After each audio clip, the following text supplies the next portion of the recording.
May 14, 1940. A command post near the western frontier. The room is quiet except for the sound of a field telephone ringing unanswered. Maps cover the walls. Thick black lines mark defensive zones carefully planned, carefully reinforced. They have been studied for years, revised, rehearsed. A junior officer stands near the table, helmet still on, rainwater darkening the shoulders of his coat. He has been waiting to speak for several minutes now. No one tells him to. Across the room, a senior staff officer leans over a map, tracing a route with his finger. His movements are slow, deliberate, almost calm. Outside, engines can be heard somewhere in the distance. Not loud, not urgent, just present. This is supposed to be a controlled moment. The defenses here were not improvised. They were designed to resist pressure, to absorb attacks, to buy time. Time for reserves. Time for orders to move down the chain. Time, above all, was the assumption. The junior officer clears his throat. He reports that contact has been lost with forward units. Communications are intermittent. Supply convoys are delayed. Roads that should be secure are suddenly crowded with traffic moving in the wrong direction. The officer at the map does not look up. He asks a single question. How long? There is a pause. The answer is uncertain. In the doctrine that shaped these defenses, uncertainty was expected, but only at the edges, not here, not this early. The defensive lines were meant to hold through firepower and depth. Concrete, wire, prepared positions, they were not meant to fail quietly. Yet something is already slipping. You can almost feel it in the room. The absence of urgency where urgency should be, the weight of assumptions not yet challenged. Orders had gone out the night before. Routine instructions, nothing alarming. Units were told to maintain positions, to remain alert, to await further direction. No one expected a collapse. Not today. The belief was simple. If attacked, the defenses would slow the enemy, force them to reveal themselves, give command time to react. But as dawn breaks, reports arrive out of sequence. A supply officer mentions fuel shortages. Not from enemy action, but from confusion on the roads. A signals unit reports cables cut not by shellfire, but by traffic and movement where none was expected. Speed is becoming a factor. And speed was not supposed to matter here. The defenses were designed to withstand pressure, not to chase it. Another message comes in. Enemy units have appeared behind positions thought secure, not through massive bombardment, not after days of fighting. They are simply there. No one raises their voice. There is no panic, not yet. Instead, there is disbelief. These lines were not meant to be bypassed so quickly. The terrain itself was considered protection. Logistics calculations had assumed narrow approaches, predictable movement.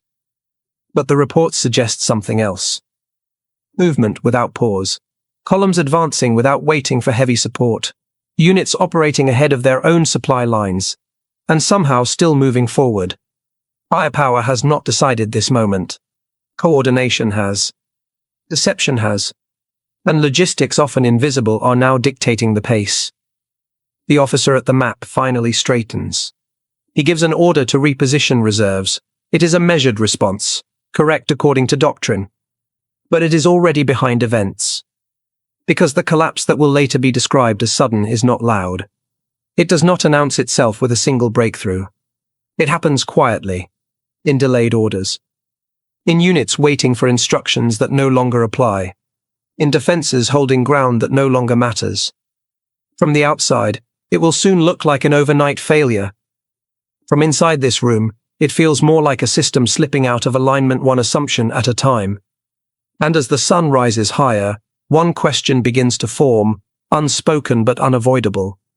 If these defenses were not broken by force, what, exactly, has undone them? By mid-morning, the situation has changed, but not in a way the maps can easily show. Orders move slowly. Units move quickly. Between the two, a gap opens. Along the roads beyond the defensive lines, columns advance with a pace that ignores expectation. Vehicles do not halt to consolidate. They do not pause to secure every position. They push forward, light and fast, leaving stronger formations to follow later if needed at all. This is not how a methodical assault is supposed to unfold. German doctrine had long emphasized coordination between arms infantry, armor, artillery, air support. But here, something different is happening. Commanders on the ground are acting with initiative, exploiting opportunity the moment it appears. You can almost sense it from the fragments of reports arriving at headquarters. An enemy unit encountered resistance, then bypassed it. A road junction was taken without waiting for full support. A bridge was crossed before demolition charges could be set. None of these actions are decisive on their own. Together, they become momentum. The defensive system depends on predictability, on pressure applied where it is expected, on time to react. Speed removes that time. As forward units attempt to respond, they discover their instructions are already outdated. Positions they were ordered to hold have been outflanked. Reserves meant to counterattack arrive to find no clear target. The lines still exist on paper. On the ground, they are already irrelevant. Communication begins to fray, not because of enemy fire, but because the system is overloaded. Messages stack up, clarifications are requested, confirmation is delayed. Every pause favors the attacker. Logistics, often taken for granted, become decisive. Fuel trucks move along routes assumed to be safe. Ammunition follows behind units that are no longer where they were expected to be. Defenders find themselves guarding supply depots while the battle moves elsewhere.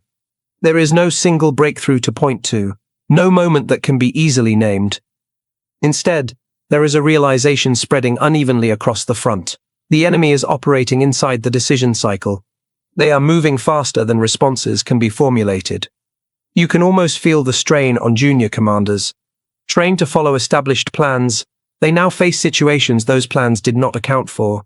The instinct to wait for orders competes with the need to act. Some act. Others wait. The difference matters. Deception amplifies the confusion. False movements suggest attacks where none are coming. Demonstrations fix attention on strong points while the real advance passes elsewhere. From a distance, it looks like confidence. Up close, it feels like controlled risk. The defenders still have firepower. They still have men and equipment. What they lack now is clarity. And clarity cannot be improvised. By afternoon, the collapse is no longer theoretical.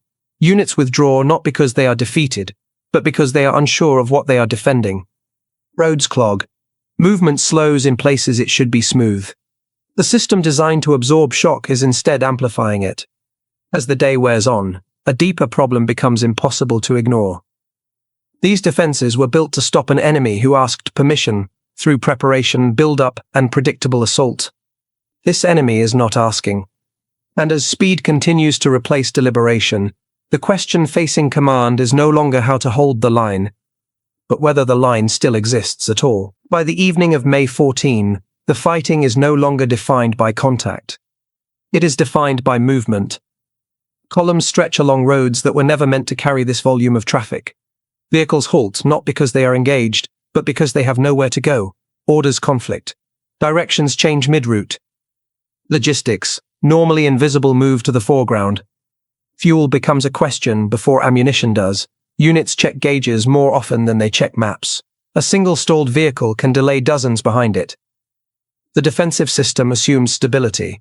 Fixed depots, planned resupply points, routes that remain open long enough for schedules to matter. That assumption is now failing. Supplies arrive at locations already bypassed. Fuel waits where the units that need it no longer are. Meanwhile, advancing forces carry just enough to keep moving, counting on speed to compensate for thin margins. It is a calculated risk. And for now, it is working. You can almost feel the tension in the rear areas. Officers trained to manage flow now find themselves reacting to movement that refuses to slow down. Every attempt to reorganize is overtaken by events. Defenders still hold strong points. Concrete positions remain intact. Guns are still manned. But those positions depend on supply. Without fuel, artillery cannot reposition. Without ammunition, strong points become static obstacles rather than defenses. Without food and water, endurance becomes measured in hours, not days. The collapse is not dramatic. It is procedural.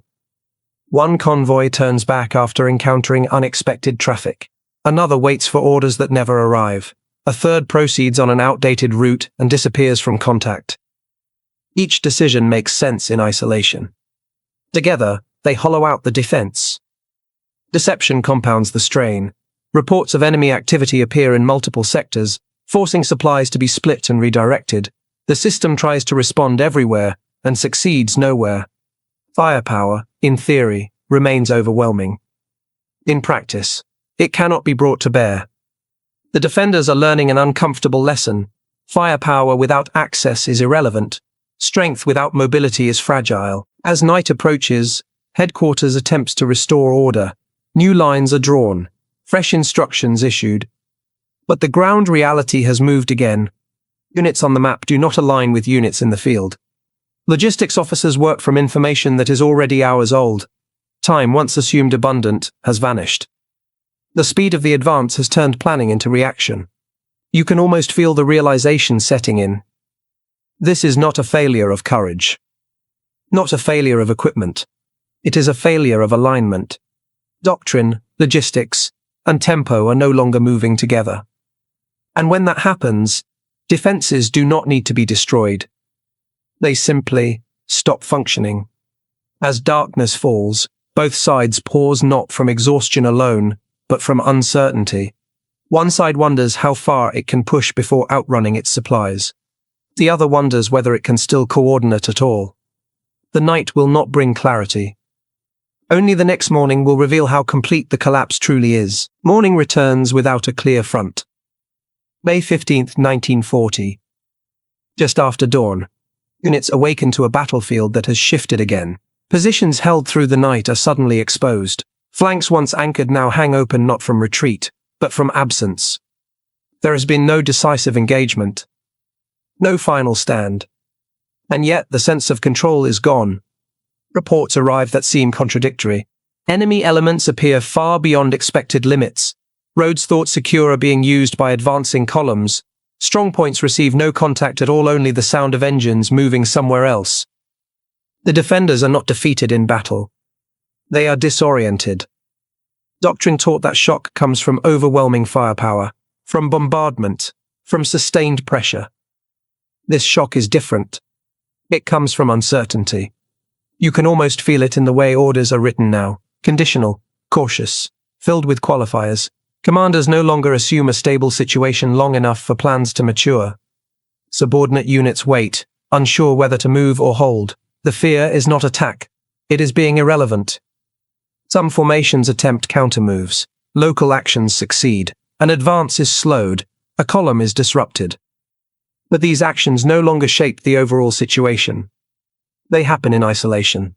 The enemy does not respond everywhere, only where it must. The rest of the front is ignored. This selectivity is unsettling. It suggests confidence. For the defenders, the problem is no longer how to stop the advance, but how to locate it. Maps are redrawn repeatedly. Each revision lags behind reality. Each correction reveals how much has already been missed. You can almost see the mental shift taking place. What was once a defense in depth is now a series of disconnected efforts. The collapse is not loud enough to rally against. There is no single moment of failure to correct. It feels administrative, procedural. The system is still issuing orders, but no longer commanding events. Firepower remains available.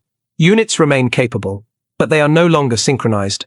Timing, once the foundation of the defense, has slipped beyond recovery. By midday, withdrawals begin. Not because positions are untenable, but because their purpose is unclear. Holding ground that no longer anchors anything makes little sense. The word collapse will be used later. At the time, it feels more like dissolution. The defenders are still present, still armed, still organized. They are simply no longer connected in a way that matters. The shock, for both sides, is how quickly this has happened. Not over weeks. Not after prolonged fighting. But in the space of days. And as the realization spreads, another question emerges, one that challenges everything built before. If defenses can fail without being destroyed, what does defense mean anymore? By the afternoon of May 15, clarity arrives not through new information, but through its absence. Headquarters waits for reports that do not come. Messages go unanswered. Liaison officers return with little more than impressions. The defensive system is still issuing instructions, but fewer and fewer units are responding in ways that align with them. This is the moment when understanding replaces hope. Until now, there had been an assumption, quiet, persistent, that the situation could still be stabilized. That once the picture became clear, the right combination of movement and force would restore balance. That assumption fades. Not suddenly. Not dramatically. It simply stops being believable. You can almost feel the shift in tone. Orders grow shorter. Objectives become less ambitious. Language that once emphasized holding and counterattacking now speaks of regrouping and preservation. This is not panic. It is recognition.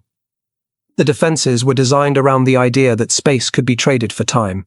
That pressure could be absorbed and shaped. That depth provided resilience. But time was never traded. It was taken.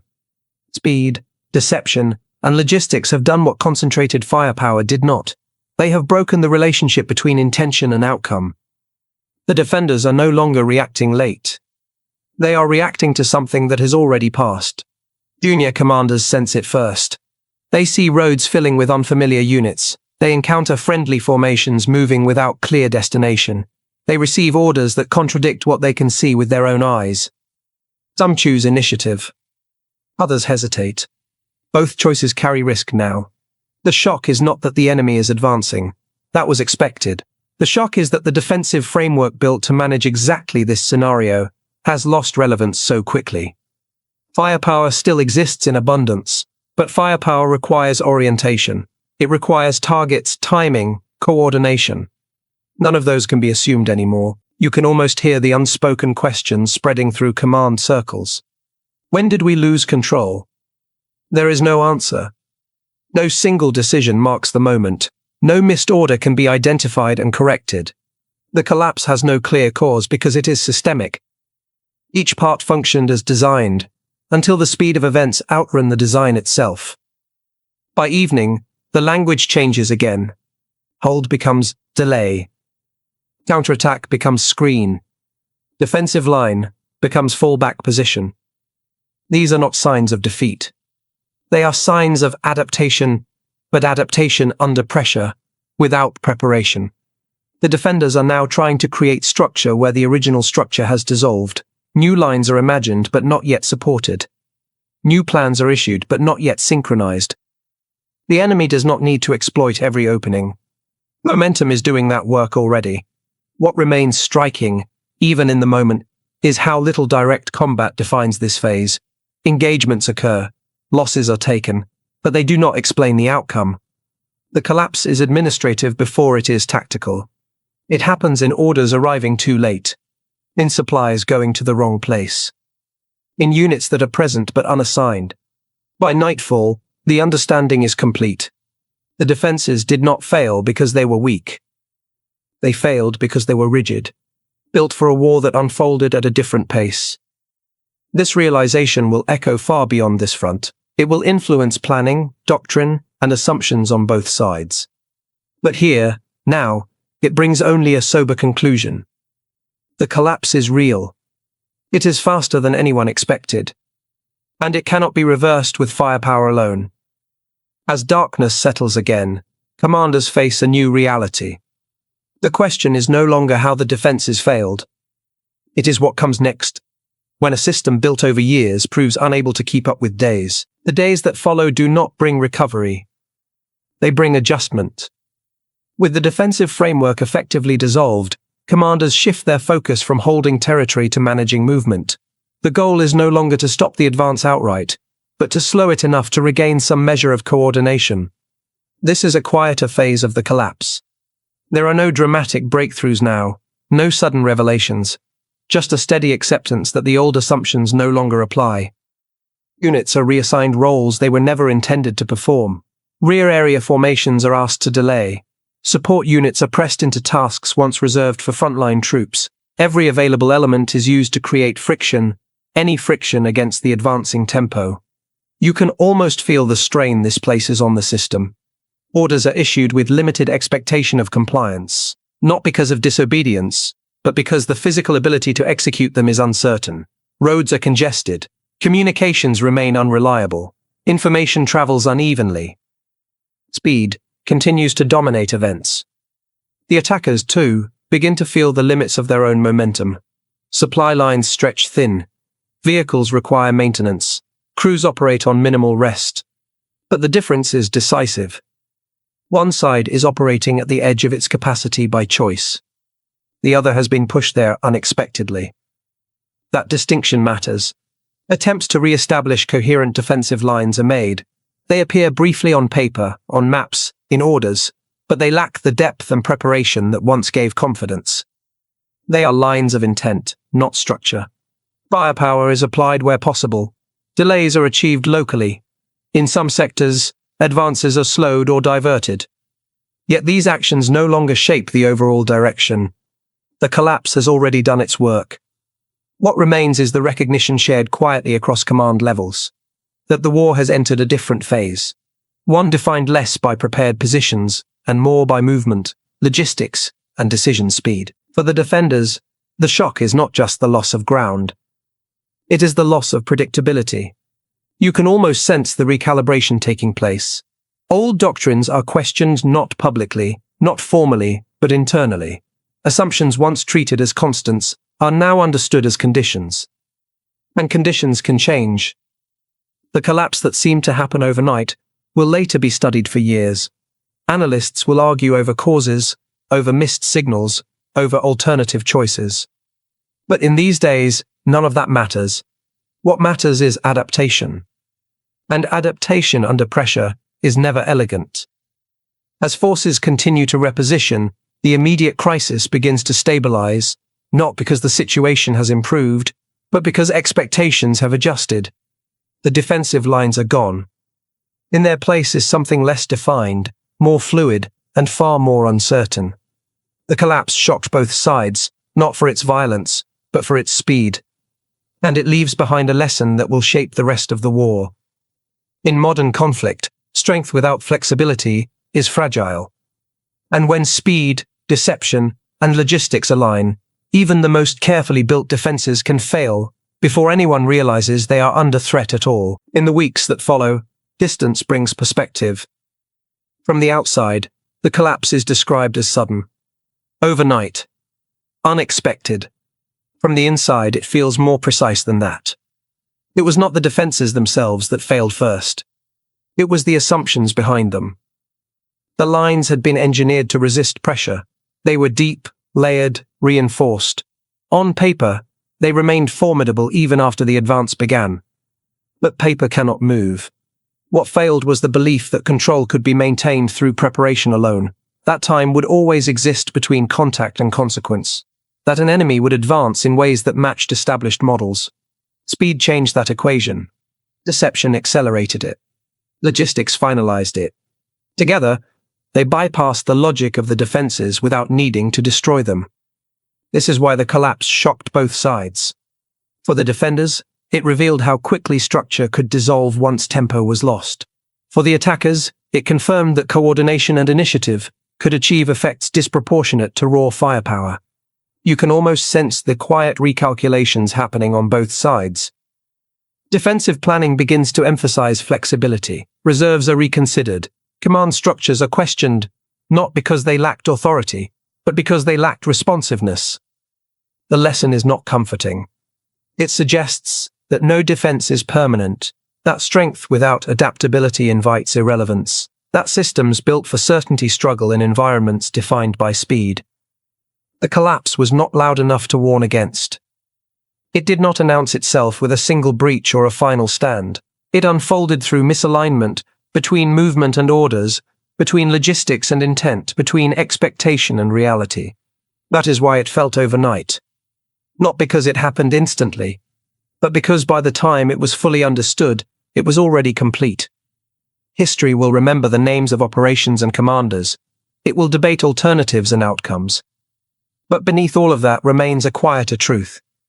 Carefully built defenses can fail without being broken. Firepower can be outpaced. And control, once lost, is difficult to regain. The lines did not fall because they were weak. They fell because the war they were built for arrived too late.